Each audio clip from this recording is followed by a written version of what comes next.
د افغانستان دا شاعر چې کوم وفات شوی دی پرون غالبا بل ورځ وفات شوی پرون جنازه وا متی الله تراب صاحب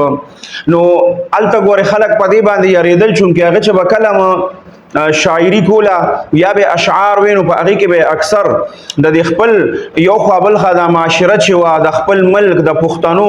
د څومره مسائل چې دا به اکثر را مخه تکول نو هغه کې داسې سيزونه و چې اکثر د مونږ لیدل د طالبانو په دې کم چې بداغي داسې یو پروګرام به جوړ کو هغه کې به طالبان موجود و د امارت اسلامیه د مشران به ټول موجود مونږ لیدل په هغه کې به متی الله تراب صاحب چې کوم دی هغه به روغخته او هغه پکې خپل اشعار وي نو په هغه کې چې بم د طالبانو نه او د غید مشرانو نه کمی ګیلی وي زه په یو پروګرام کې متقی صاحب ذبیح الله مجاهد صاحب د مولا عمر صاحب رحمت الله علیه زوی دا ټول پکې موجود یا پکې ناشتي او په هغه کې چې کوم متی الله تراب صاحب تقریبا ډیر وخت شوی ما اوریدلیو په هغه کې چې کوم اشعار ویلو باقاعده مولا عمر صاحب رحمت الله علیه پسې پکې داسې اشعار ویلو چې هغه پسې ارمان غونته کړو چې لکه هغه داسې یو انسان او داغه داسې تعریف کړو چې هغه ک الله هغه داغه پشانی او کس بل را وستنو زمونږ د هر څه ټیک شي به هر حال تنقید به هغه کو چې کوم خرابي به لیدا نو هغه په ارچا باندې تنقید کو خو بیا چې پرونه د هغه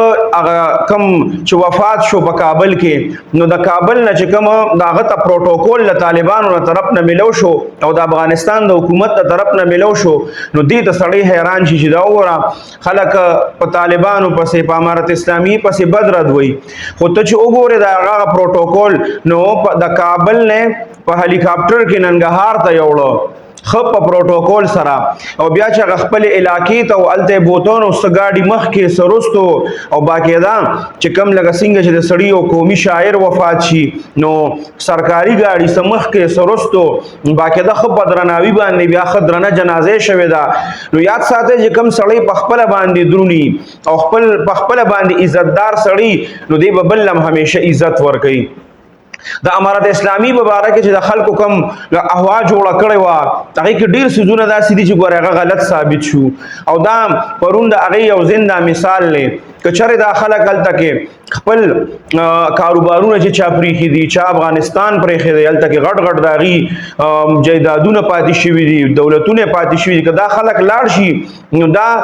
دومره د اغي په دې ضرب کې اوسعت ته کدي وسره بدم کړي خو د امارت اسلامی مشران چې دي طالبان چې دي زما د اندازې مطابق به اغي وته ګورسمونه وي ځکه چې دا د افغانستان دی وخت کې د پیدي سيزونه دي نو دا داغه په شاعره کې متی الله تراث صاحب شو نو په هغه کې به تنقید موجودو بعض ټیم او باقاعده یو وصیت نامه غونته چلیږي په هغه کې هغه چې کوم منظر کشي کړی دا د پاکستان چې څومره د پښتنو علاقې دي د اٹک نه شروع شوی دی او دا څومره د پښتنو علاقې چې دي باقاعده په زمن کې د هغه خلکو تعریفونه هم کړی دي د هغه مشران هم پاکستاني دي او د هغه ځای نمونه پکې عمره واستي دي د هغه ځای قومونه پکې عمره واستي دي دا سه بیا هغه سلسله بوتلې ده او افغانستان ته ورنه باسلې ده او بیا د افغانستان چې څومره پښتني سیمې دي او څومره پښتانه څومره غټ غټ خلک څومره مشهور زینا دا ټول په هغه کې ستایل دي نو دا داسې شاعران چې کمی چې هغه په دې باقاعده چې کم څنګه معاشره کې سکیږي غلط رواني ټیک رواني بعض ګوره د اختلاف پر چا سره کیدی شي دا صحیح خبره نه چې یوازې یو شاعر شو یا دغه شون د هغه د اره خبره ټیکی اختلاف ار چا سره کیدی شي بعض سيزونه داسي چې د هغه ته د خلکو د شاعرانو غذهن نه رسی دا غي غذهن وطن رسی نو د دې د وجنه په بل پاغي باندې دا غي دومره مطالني دومره عبور وته حاصل ني نو هغه ځکه هغه چې سړی هغه چیړي یا یو شخصیت ته په هغه پسې هغه داسې خبره وکړي بدر دی و پسې په خیر بدرت هونه وي لکه په خپل اشعارو کې تنقید غونتیو کی نو هغه تنقید کړي نو دا د دې وجه سره پیښه د معلومات چې کم دي دا ناقص او کم دي دغه شخصیت په باره کې نو بعض اوقات د دینم غلطیانې کیږي په داسې خلکو پسې هغه داسې سووي خدا د خپلو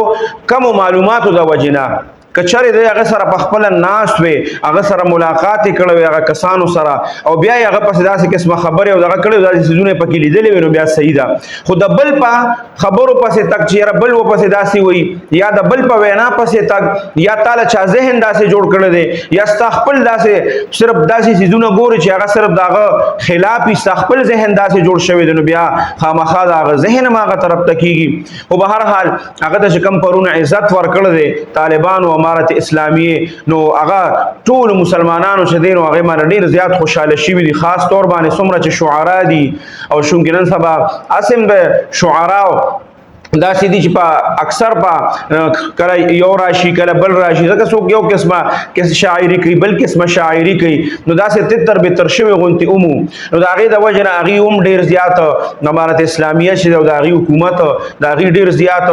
تعریفات کړی دي او ډیر زیات تعریفونه کړی دي چې یاره دا وګوره بهترین پروتوکول ولا ورکړل دي یو زمون په پاکستان کې الته کې غي مړی له دومره پروتوکول ورک چې هلیکاپټر کې راوستو د کابل نه ننګرهار ته او دلته زمونږه ژوندۍ چې کوم دی هغه 15 شپږ کسان 10 کسان 12 15 شل کسان هغه وبو په منځ کې ولاړ او غي ته پر د هلیکاپټر د ژوندو د پر د هلیکاپټر پروتوکول نو د هلیکاپټر بندوبست نه کیده نو بس دا غټه خبره د مرګ نه بعد نو ولوم دومره عزت ورکاو د مرګ نه مخکې چې په افغانستان کې اوسېده خو الته کې به عزت وګڼه